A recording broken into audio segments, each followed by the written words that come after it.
Assalamualaikum warahmatullahi wabarakatuh. Salam sejahtera untuk kita semua. Halo, apa kabar sahabat GTK PAUD di seluruh Indonesia? Jumpa lagi dengan Kak Reni dalam acara PAUDcast yang akan membahas tentang bagaimana kiat menjalankan PTM terbatas di era nanti tahun ajaran baru ini dengan protokol kesehatan. Nah, berbicara tentang protokol kesehatan, Kak Reni dengan dua narasumber di sini telah melakukan swab antigen dan juga menjaga jarak serta menjaga protokol kesehatan. Wah, ini menarik jika kita berbicara tentang bagaimana persiapan PTM terbatas di tahun ajaran nanti nih. Telah hadir di tengah-tengah kita narasumber yang luar biasa, ada Dr.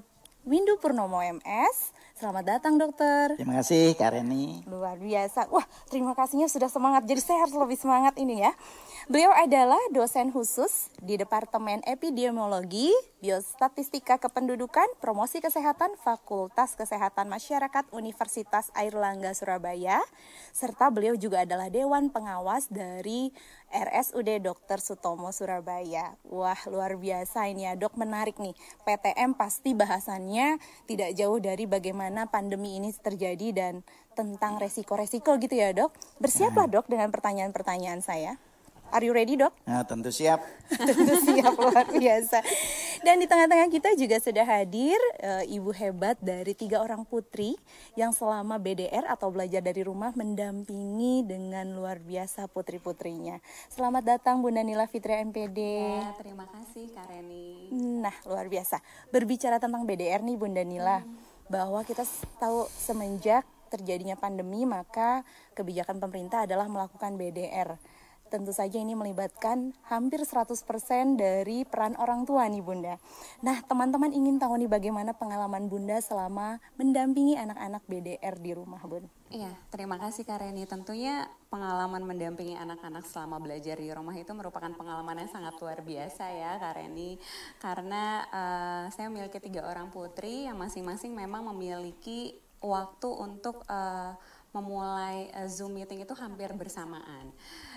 Mau tidak mau sudah membagi lokasi lah ya kalau di rumah itu, satu masuk area gitu ya. Satu masuk kamar gitu ya, yang satu masuk kamarnya juga, yang satu lagi biasanya karena adik masih kecil jadi didampingi oleh saya. Selama didampingi oleh saya, mau tidak mau saya sebagai orang tua jadi ikut belajar juga gitu ya, apalagi dan juga kadang ikutan emosi. Stabilitas hati harus dijaga. Bener, berarti ya Bun. Kalau misalnya bu gurunya lagi baca doa terus kok dia diam aja gitu kan, kadang suka gemes gitu ya. Aduh, ternyata begini ya gitu. Jadi pengalamannya itu sangat luar biasa lah ya selama mendampingi anak-anak belajar dari rumah.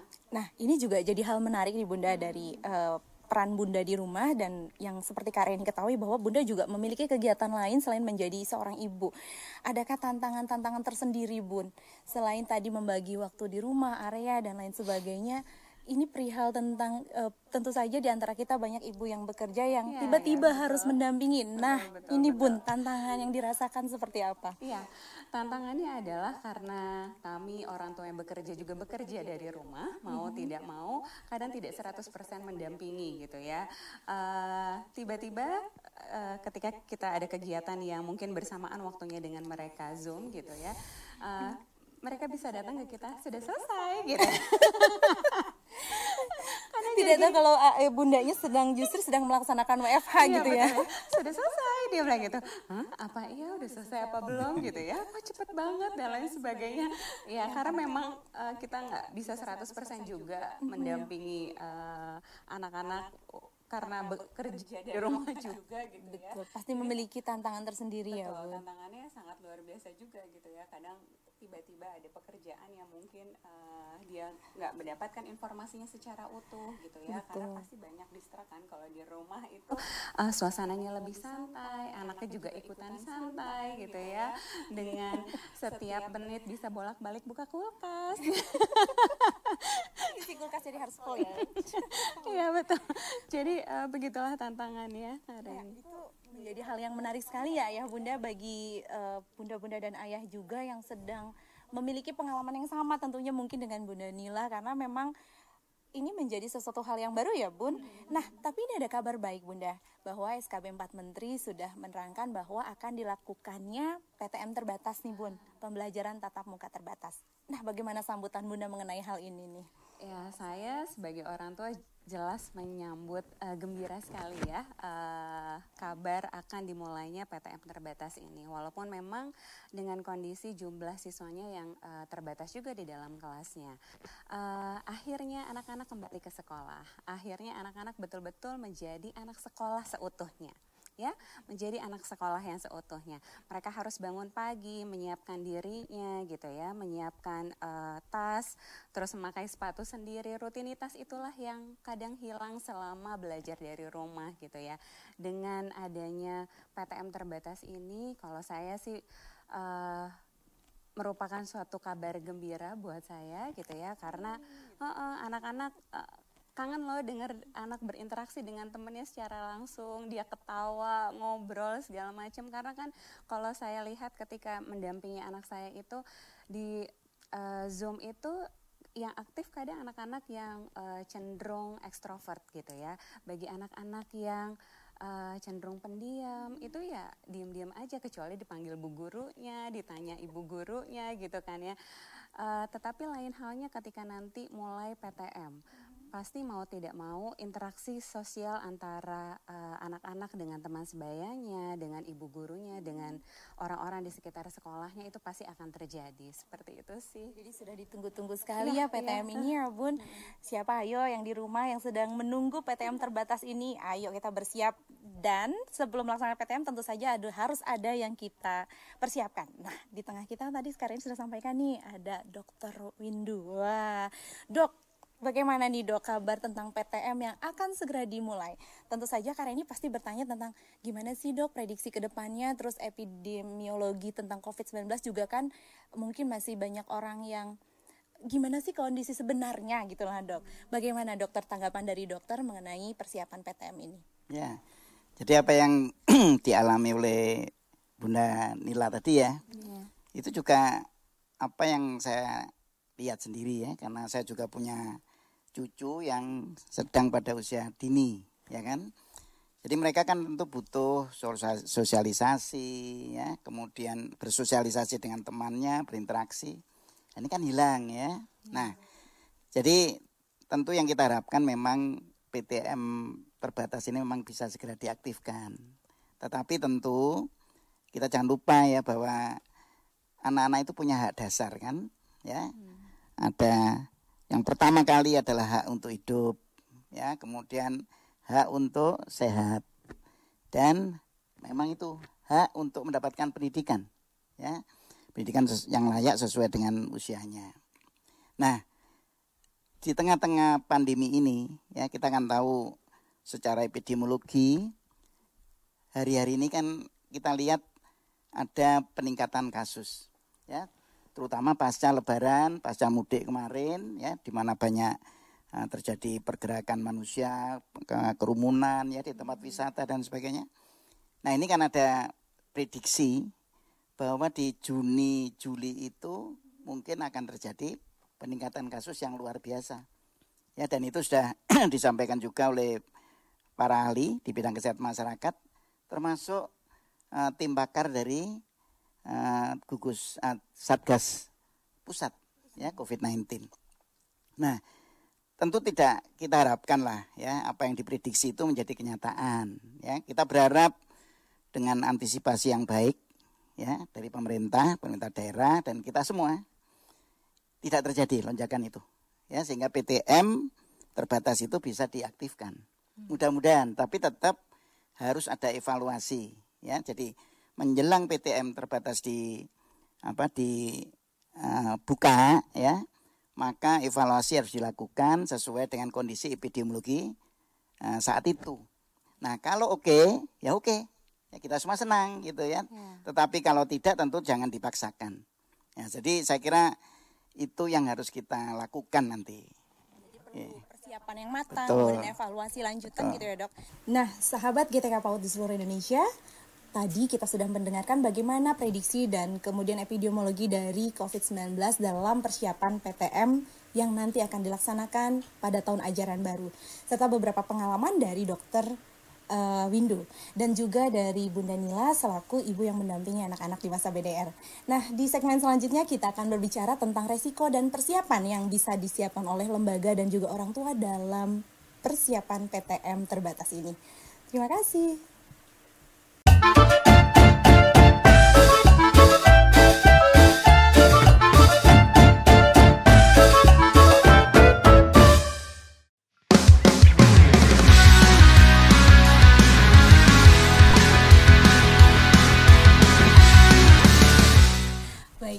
Sahabat GTK PAUD, tadi kita sudah membahas mengenai bagaimana epidemiologi tentang COVID-19 ini dari Dr. Windu Purnomo.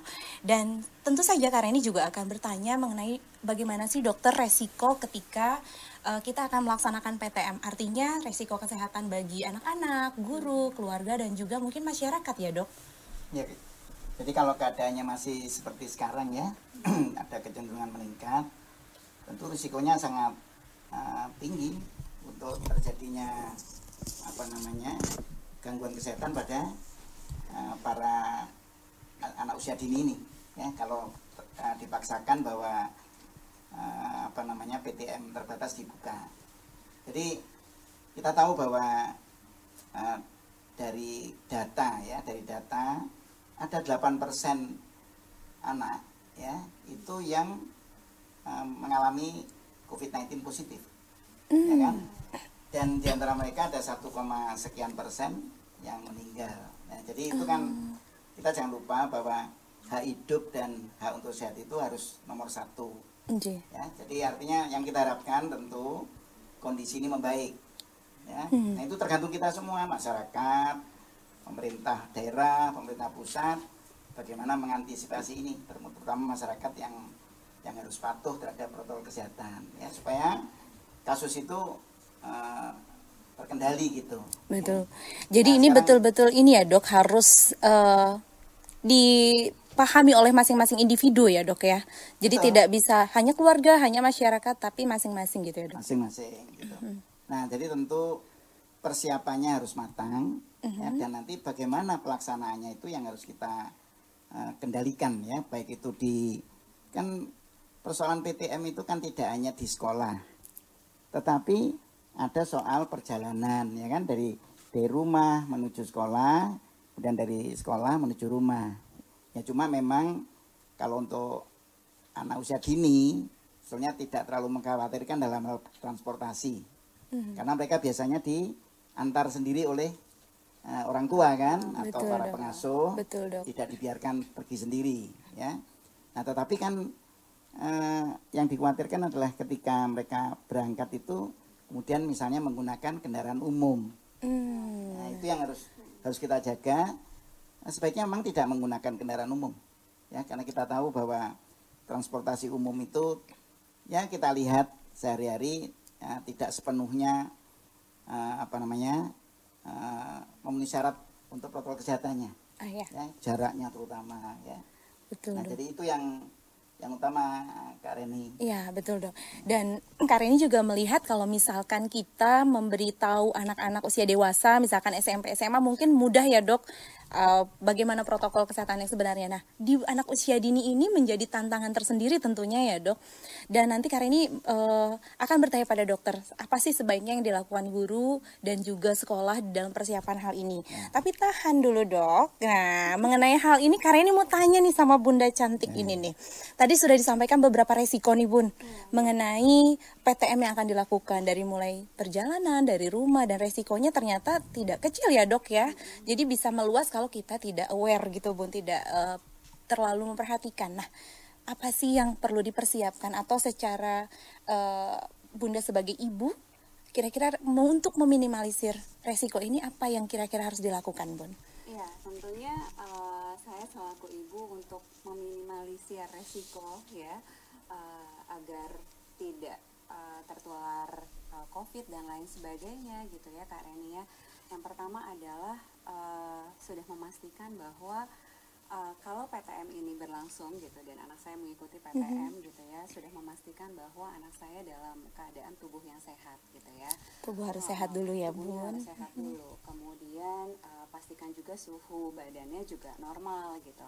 Kemudian selain itu saya juga pasti menyediakan masker yang mungkin ya sesuai dengan anjuran dokter, yaitu 3 lapis seperti itu. Menyediakan juga hand sanitizer mungkin di tasnya, serta kebutuhan-kebutuhan kebutuhan makanan yang memang dibutuhkan oleh anak-anak dan minum yang di sekolah. Pastinya juga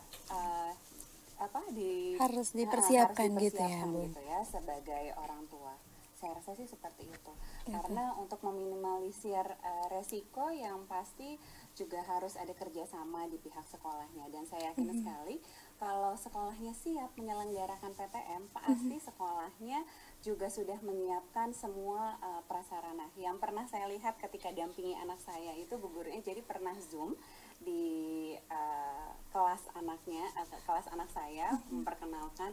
Jadi sekolahnya itu sudah sampai menyiapkan pembatas yang portable, walaupun anak-anaknya duduk di karpet gitu ya, jadi karpetnya itu udah ada simbolnya gitu ya, udah ada tanda-tandanya mana yang boleh duduk, mana yang nggak boleh duduk. Kemudian ada pembatas portable tuh dari yang saya lihat tuh kayak dari paralon, terus ada plastik beningnya itu gitu ya, jadi anak-anak tidak langsung berdekatan dengan teman-temannya, jaga jarak. Dan dilihatkan juga ada hand sanitizer di kelasnya, dan saya yakin pasti sekolah yang sudah siap, guru-gurunya sudah divaksin ya, Dok ya. Aku sudah vaksin. Guru-gurunya sudah divaksin, tandiknya juga sudah divaksin gitu ya, dan pasti akan ada rutin dilakukan swab antigen, mungkin seperti itu ya, Dok ya. Iya, ini menjadi hal yang penting juga ya, Bun, karena mau tidak mau tentu saja sahabat GTK PAUD juga ada sedikit pertanyaan juga nih, wah PTM kita sudah siap belum ya gitu. Nah, tapi jangan khawatir kalau misalkan sahabat GTK PAUD memang sudah yakin siap untuk melaksanakan PTM, protokol kesehatannya dilakukan dan juga segala persiapan yang tadi disampaikan Bunda Nila dilakukan, kayak kita rasa sih kita bisa ya, Dok? Mungkin ya, Dok? Ya, jadi apa yang disampaikan oleh Bunda Nila tadi ya, terutama kan protokol kesehatan. Dan menyangkut protokol kesehatan kan harus ada infrastruktur ya. Jadi begini, kita ingat ada dalam kaitan dengan COVID-19 itu ada 3 yang harus kita perhatikan. Ada V, D, J ya. V itu ventilasi. Nah, T, itu, ya. I, ya. 2 itu D itu durasi. Durasi. Dan J itu jarak. Jarak. Nah, Oke. ventilasi yang baiklah yang akan menjadi aman ya bagi anak, bagi guru ya. Nah, jadi artinya yang terbaik itu sebetulnya tidak di tempat tertutup. Jadi sekolah ya kalau memang dibuka sebaiknya lebih banyak outdoor ya, di taman ya kan. Kan anak-anak juga lebih senang sebetulnya kalau mereka belajar di luar ruangan ya. Iya. Jadi di luar ruangan itu aman karena sirkulasi udara jelas bagus. Kalau di dalam hati-hati. Bagaimana tentang ventilasinya, sirkulasi udara? Ya makanya kalau di ruangan itu ya dipersiapkan kalau perlu ada HEPA filter ya. Jadi filter yang bisa menyaring Untuk menetralisir ijen-ijen itu ya, yang Dok. atau bibit-bibit penyakit ya, terutama virus COVID-19 itu. Kemudian durasi, jangan terlalu lama ya. Jadi betul. mungkin untuk pertama cukup dalam 1 kali pertemuan 1 jam. Nah, ya 1 jam, kemudian nanti diperpanjang maksimum 2 jam, jangan lebih lah ya, jangan lebih. Makin di tempat tertutup ya, makin harus lebih cepat, lebih singkat ya.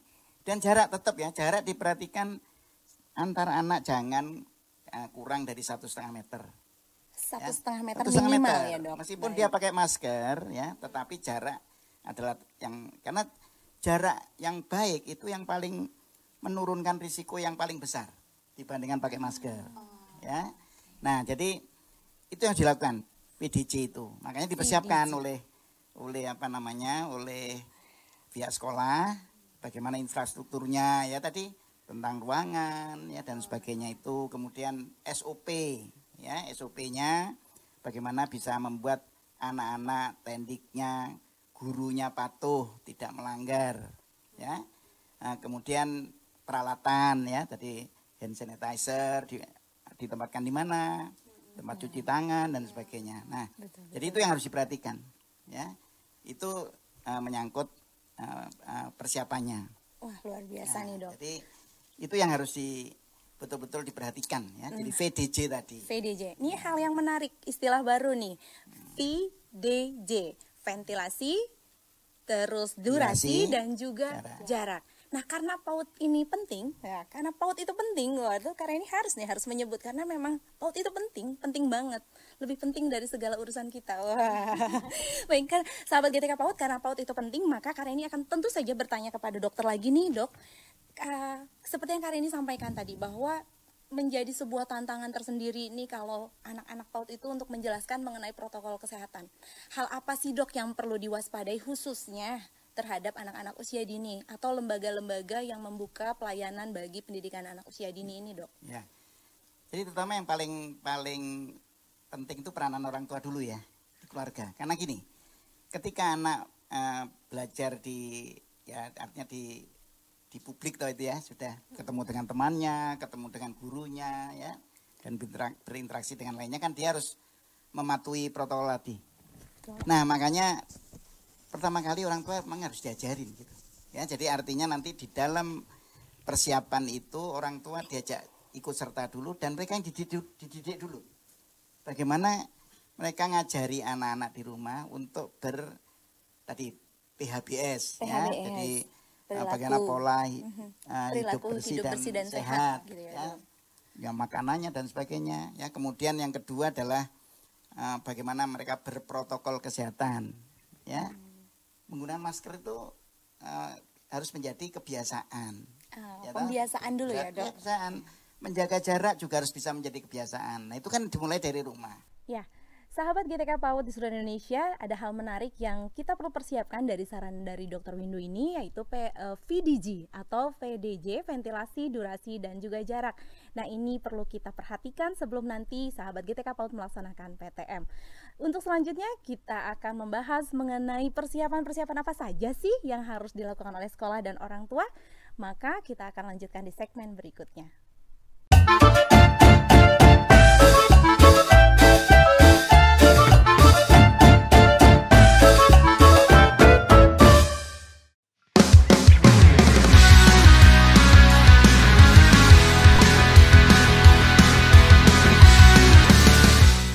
Kita jumpa lagi di segmen berikutnya, masih dalam pembahasan persiapan PTM dengan protokol kesehatan.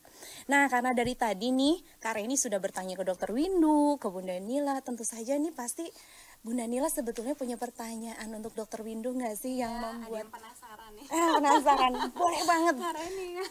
Silakan Bun. Iya. Ini Dok, saya jadi pengen nanya masalah menjaga imunitas anak-anak gitu ya. Karena kan selama ini udah lama nih, hampir setahun lebih nggak ke sekolah gitu ya. Jelas aktivitas motoriknya pun juga nggak sama gitu ya ketika dia baru mulai kembali lagi PTM misalnya seperti itu. Sebenarnya Dok gitu ya, sebaiknya ketika nanti memang akan dimulai PTM ini, baiknya anak-anak itu untuk masalah kedatangan ke sekolah gitu ya. Kan sekolahnya setiap hari dari Senin sampai hari Jumat. Baiknya selang-seling atau selama seminggu dulu nanti bergantian atau sebaik apa dalam rangka menjaga imunitas anak-anak gitu, Dok? Ya. Jadi sebaiknya begini, Bunda Nila, anak-anak ini tentu jangan setiap hari, ya, jangan setiap hari. Jadi artinya kan ini kan kapasitasnya kan menjadi antara 25, 30 sampai 50%, ya. Karena yang diperlukan kan jangan sampai ruangan yang tertentu itu menjadi tidak terjaga jaraknya. Kapasitasnya kan harus dikurangi. Nah, karena itu kan mereka harus bergantian kan datang. Betul. Nah, jadi artinya satu minggu itu sebaiknya 2 atau 3 kali saja ketemu. Ya. Okay. Nanti bergantian gitu. Ya, jadi 3 hari atau 2 hari gitu. Ya, jadi bisa saja misalnya 2 hari itu hari ini dan besok. Kemudian libur 2 hari. Ya, dan seterusnya itu bisa dilakukan atau setiap 2 hari libur sehari, ya, itu terserah, tapi jangan setiap hari gitu. Jadi jangan setiap hari. Betul. Nah, untuk menjaga ketahanan tubuh anak-anak sendiri ya. Itu kan soal pola makan ya, kemudian pola gerak di rumah, ya kan. Dan secara psikologis juga gitu ya. Jadi jangan sampai anak-anak itu stres ya, karena mereka di rumah tidak, yang biasanya apalagi anak-anak yang biasanya bergaul ya, kemudian tiba-tiba sendirian gitu kan. Ya. Nah jadi ya 3 itu yang penting ya. Jadi artinya pola makan, kemudian pola geraknya. Jadi ya anak-anak diajari olahraga. Kemudian di sekolah jadi saya kira kan pelajaran-pelajaran itu kan lebih banyak di permainan ya, termasuk olahraga kan, ya juga bagaimana mengajari makanan yang baik, ya cara makan yang baik, ya ber-PHBS. Nah kemudian jangan terlalu dibebani dengan pelajaran-pelajaran yang mungkin belum saatnya kan. Jadi katakanlah calistung itu mungkin nggak usah kan ya. Nggak usah loh, nggak perlu loh. Nggak perlu gitu ya. Nah, jadi karena PAUD itu penting ya dok. Jadi tidak terlalu perlu calistung banget ya dok. Olah tubuh juga penting ya. Calistung tuh nanti kalau sudah di SD. Dan gitu. Reni seneng nih kalau bahasanya ini nih. Jadi artinya beban di sekolah juga tidak terlalu berat. Ya, makanya perlu jadi hanya perlu 1 jam atau 2 jam aja, maksimum 2 jam. Jangan lebih. Dan mungkin di awal-awal awal PTM terbatas itu cukup sejam saja lah. Sejam dalam sehari. Nah, gitu. Berarti nanti dok, maksudnya kalau misalnya udah PTM nih, saya jadi membayangkan gitu ya. Ketika dia kembali selesai pembelajaran gitu ya, balik ke rumah, itu udah langsung otomatis langsung ganti baju, mandi dan segala macam. Itu prokes itu sampai betul. Jadi artinya kan ketika mulai berangkat di perjalanan di sekolah, kemudian kembali dan kembali di rumah. Gitu. Kan begini ya. Kita ingat PTM terbatas itu ketika diaktifkan nanti yang dipengaruhi, yang jadi efek itu tidak hanya anak-anak. Tidak hanya anak-anak ya. Tetapi juga para guru, pendik ya, dan orang tua sendiri. Nah, makanya persiapannya begini. Orang tua yang anak-anaknya, jadi kan perlu ada pemetaan namanya, ya, pemetaan risiko, ya. Jadi mereka yang akan boleh datang ke sekolah adalah anak-anak yang di rumahnya tidak ada lansia, ya, lansia yang jadi kalau ada lansia yang belum diimunisasi secara lengkap 2 dosis, jangan dulu mereka pergi. Anak-anak itu. Ya? Itu jadi penting juga ya dok. Kenapa? Ya? Karena orang tua lansia itu kan berisiko tinggi untuk meninggal ketika tertular. Padahal anak-anak itu bisa menjadi penular.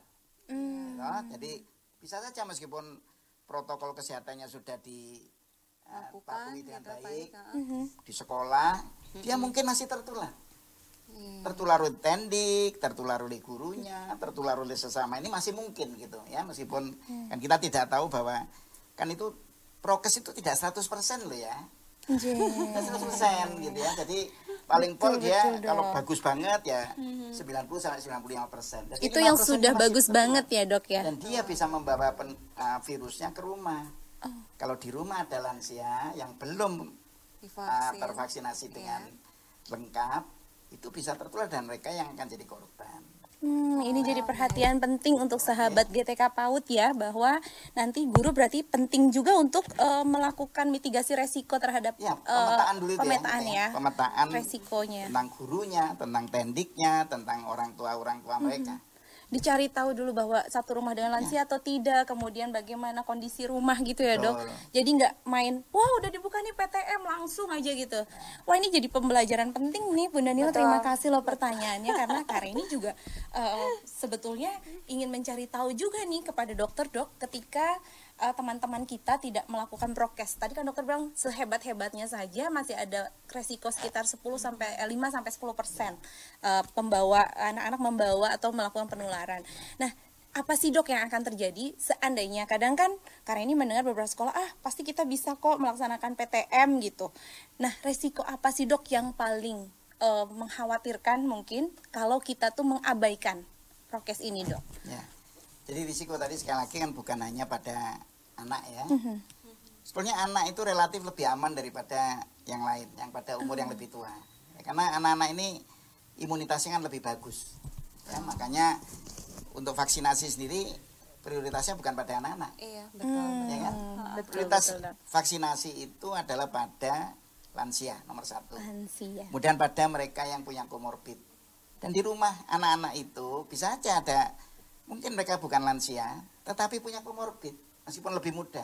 Dan mereka kan juga sangat berisiko toh kalau dia tertular. Jadi anak-anak sendiri sebetulnya kalau dia tertular, kan tadi yang kemungkinannya hanya 8% yang sampai sakit. Iya. Hanya 8%. Iya, yang jadi tadi kan dokter sebutkan, angka bagi anak itu cukup besar, tapi secara populasi itu kecil sebetulnya 8%. Betul, ya toh? betul, Dok. Tapi mereka ini bisa menulari orang yang lebih dewasa. Ya, jadi ketika dia tertular di sekolah, mungkin mereka nggak apa-apa. Ya, nggak apa-apa meskipun positif, tanpa Baik. gejala nggak apa-apa. Baik, Dok. Sehat. Luar Artinya biasa. sehat dalam arti dia tidak punya gejala gitu, meskipun positif. Tapi nanti orang tua atau mereka atau kakaknya atau omnya yang di rumah kalau ya atau orang tuanya sendiri yang punya komorbid, nah itu yang bisa menjadi korban karena tertular oleh anak ini. Makanya betul-betul prokes itu harus betul-betul 100% dilakukan. Wah, luar Meskipun biasa. 100% dilakukan itu tidak menghasilkan 0% risiko loh ya. Betul, Tidak, karena masih ada tetapi resiko. Apalagi kalau kita tidak patuh. Nah, Risikonya jadi makin membesar. sahabat GTK, karena PAUD itu penting harus melakukan prokes 100%, berusaha. Begitu ya, Dok ya? Betul. Nah, Dok, tentu saja ini teman-teman menunggu-nunggu nih, atau sahabat GTK PAUD itu menunggu, apa sih, Dok, kemudian yang harus dipersiapkan sekolah nih khususnya, supaya nanti PTM itu minimalis resikonya bisa lebih, terjaga begitu, Dok. Mungkin dokter bisa melakukan Tadi yang saya katakan di pesan awal singkat tadi. gitu, Dok, Iya, SMS.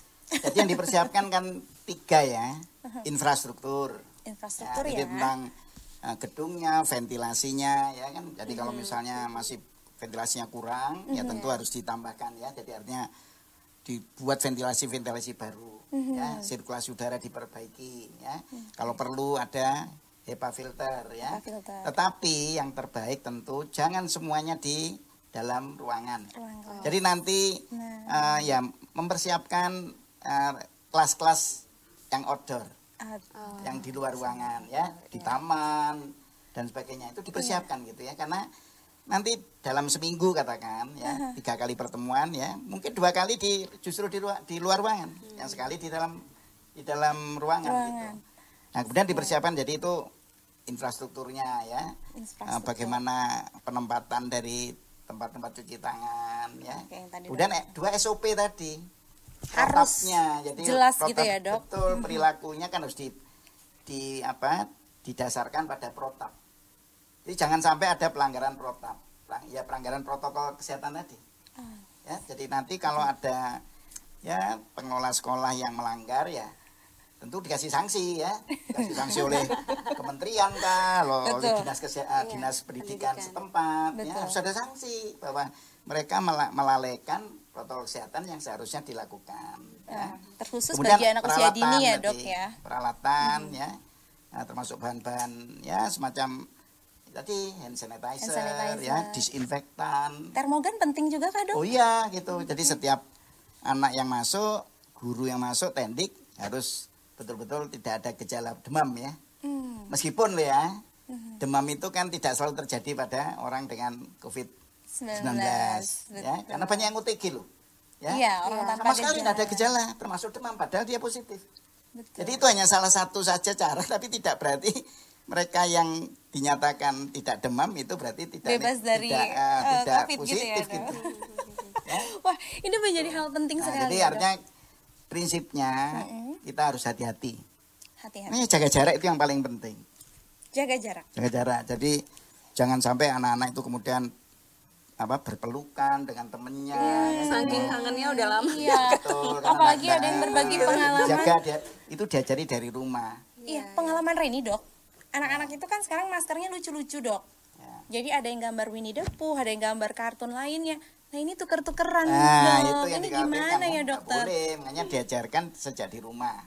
Nanti diulang lagi oleh guru-guru atau bunda PAUD yang mengajar mereka. Tahan dulu dok. Nah, jawaban mengenai tukeran masker ini menjadi hal menarik yang akan kita bahas di segmen berikutnya.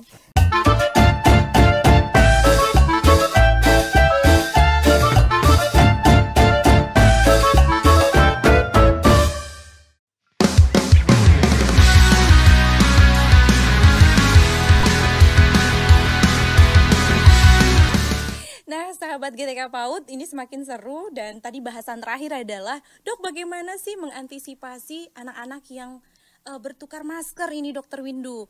Nah ini kan perlu diantisipasi juga dok.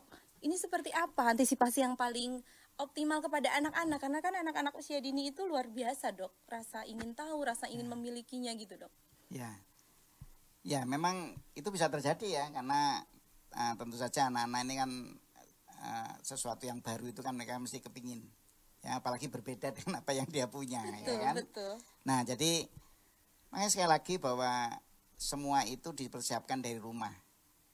Jadi para orang tua diajarin. Jadi gini, salah satu persiapan pembukaan PTM terbatas ini adalah sosialisasi terlebih dulu pada orang tua. Mereka orang tua dikumpulkan ya, meskipun ya tentu sekali lagi mengumpulkan itu tidak harus mereka datang secara fisik, bisa secara pakai Zoom meeting dan sebagainya ya.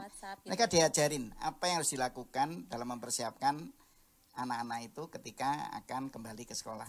Nah ini hal menarik juga. Itu harus dilakukan. Betul. Ya. Jadi termasuk tentang masker tadi. Ya, jadi jangan sampai anak-anak itu diajarin di rumah, orang tua yang ngajarin ya, selain nanti tentu para guru ya, para bunda PAUD ya. Dan yang ada di sekolah. Dok, ini menjadi dari masker, tapi ini menjadi melebar dari tadi dokter juga mengatakan bahwa SOP menjadi penting. Ya. Nah, karena ini pasti bertanya dulu nih, sahabat GTK PAUD, apakah sudah memiliki SOP mengenai persiapan PTM ini nih? Karena kan tadi hubungannya harus mengundang orang tua, disosialisasikan.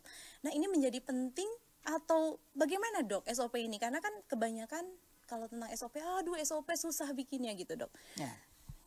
Jadi kan gini ya, tentu tidak harus SOP itu setiap sekolah membuat sendiri kan.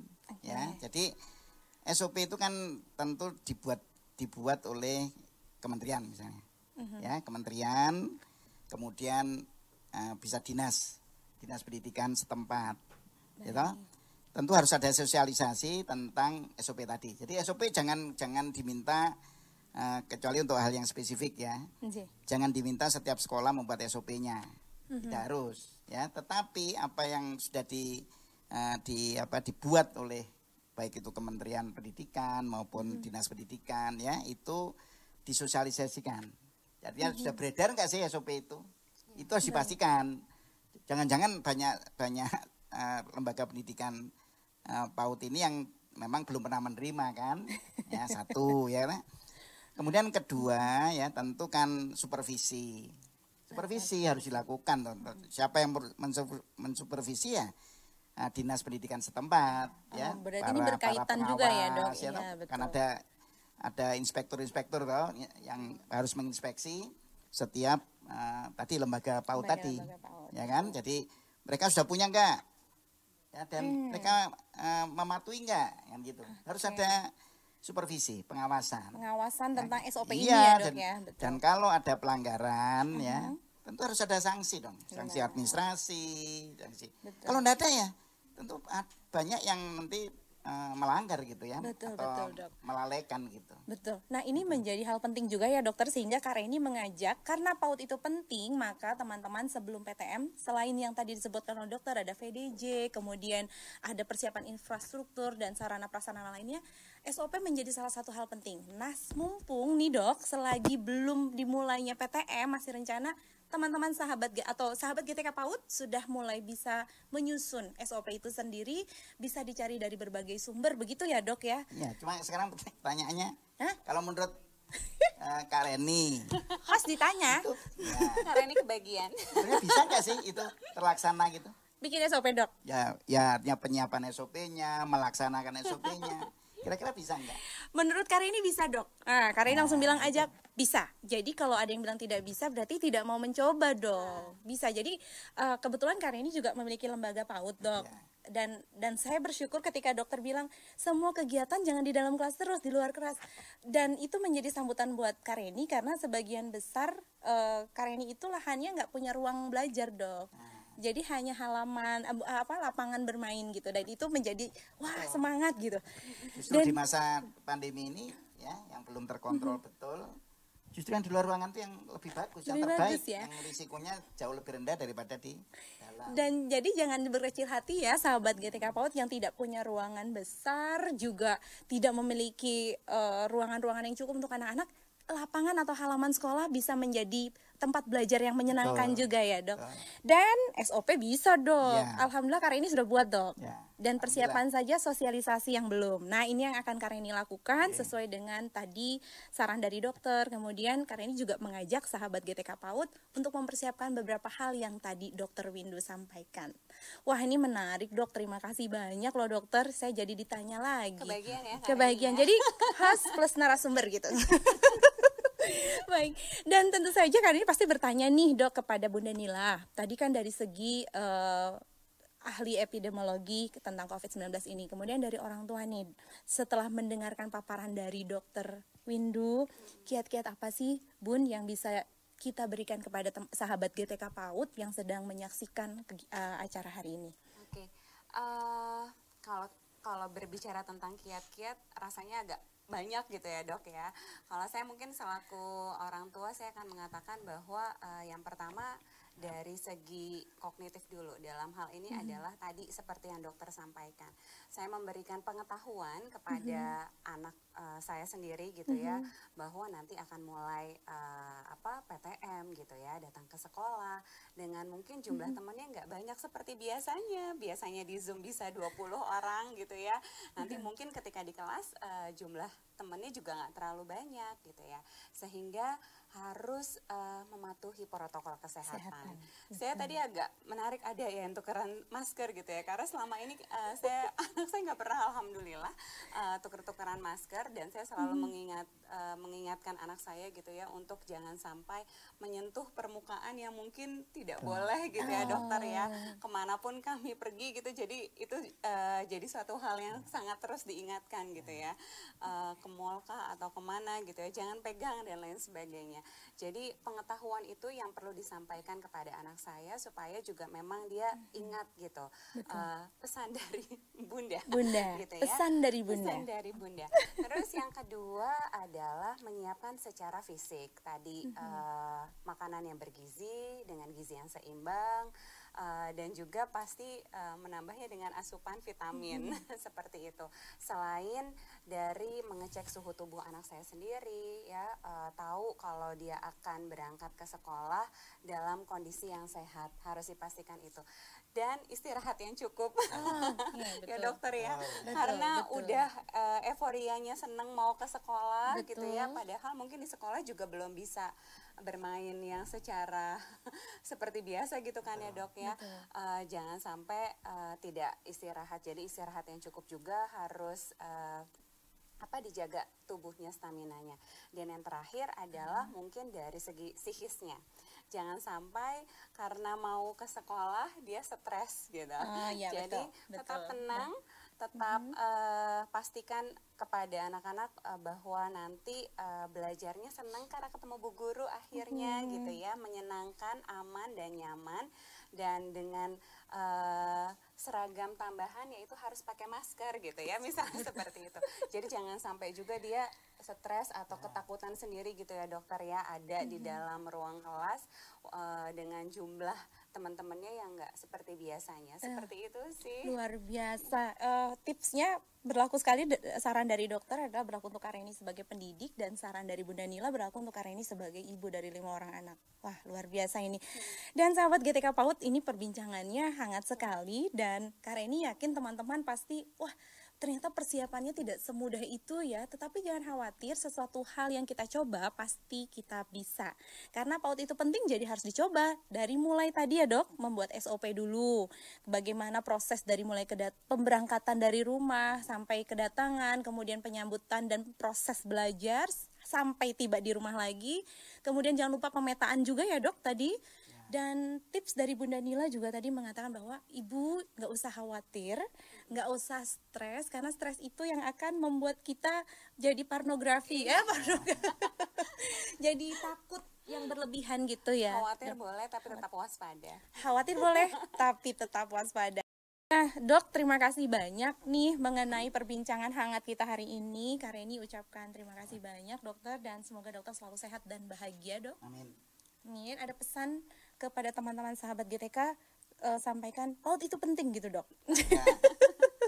Silakan. Jadi pesan saya umum saja. Jadi kan kita akan melakukan persiapan pembukaan PTM, Siap. ya kan, PTM terbatas. Nah, agar betul-betul PTM terbatas ini bisa terlaksana, maka tentu kita semua ya yang harus membuat agar pada saat akan terlaksana ya betul-betul kondisi epidemiologi itu baik.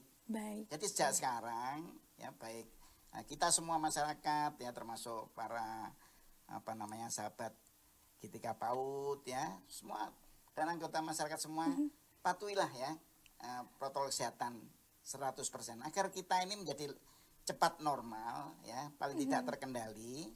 PTM terbatas bisa betul-betul diselenggarakan. Yes. Jadi itu yang nomor satu. Nomor satu ya dok. Okay. Jadi dokter juga bisa loh sampaikan, ayo PAUD itu penting. Jadi protokol kesehatan harus dilaksanakan, gitu dok. Ya jadi sekali lagi bahwa PAUD itu sungguh penting ya. Jadi karena itu maka kita jaga kondisi kita sekarang, kondisi epidemiologi ya dan kondisi masyarakat agar tetap sehat. Pandemi bisa terkendali. Amin. Agar PTM terbatas bisa segera diselenggarakan. Amin, amin. Itu harapan kita semua ya dok. Dan tentu saja karena ini minta saran juga, artinya closing statement dari Bunda Nila sebelum kita tutup pembahasan kita hari ini, Bunda Nila. Bagi seluruh orang tua di Indonesia, orang tua yang siap PTM terbatas, pasti anaknya siap untuk PTM terbatas. Wah, jadi orang tua harus siap dulu, baru anak akan siap. Baik dokter, terima kasih banyak atas kehadirannya. Kemudian Bunda Nila juga sudah hadir di tengah-tengah kita dan berbagi pengalamannya luar biasa. Ya. Terima kasih. Terima kasih dokter. Baik, alhamdulillah sahabat GTK PAUD bahwa pembahasan kita mengenai PTM atau kiat-kiat pelaksanaan PTM terbatas dengan protokol kesehatan, dengan perbincangan yang sangat hangat dan luar biasa ini segera berakhir, dan Kak Reni ucapkan terima kasih banyak kepada sahabat GTK PAUD di seluruh Indonesia tentunya, dan juga Direktorat GTK PAUD, Kementerian Pendidikan dan Kebudayaan, Riset dan Teknologi, serta tentunya Kementerian Pendidikan itu sendiri sebagai supporting penting dalam pelaksanaan PTM ini. Dan sahabat GTK PAUD, dengan berakhirnya pembahasan mengenai kiat-kiat PTM terbatas ini, maka Kak Reni ucapkan terima kasih banyak kepada sahabat GTK PAUD di seluruh Indonesia yang menyaksikan podcast hari ini. Dan tentu saja saksikan podcast-podcast selanjutnya yang akan juga membahas tentang hal-hal menarik yang berhubungan dengan pendidikan anak usia dini. Untuk itu, Kak Reni pamit undur diri beserta kedua narasumber kita. Terima kasih sekali lagi dok, Bunda. Wassalamualaikum warahmatullahi wabarakatuh.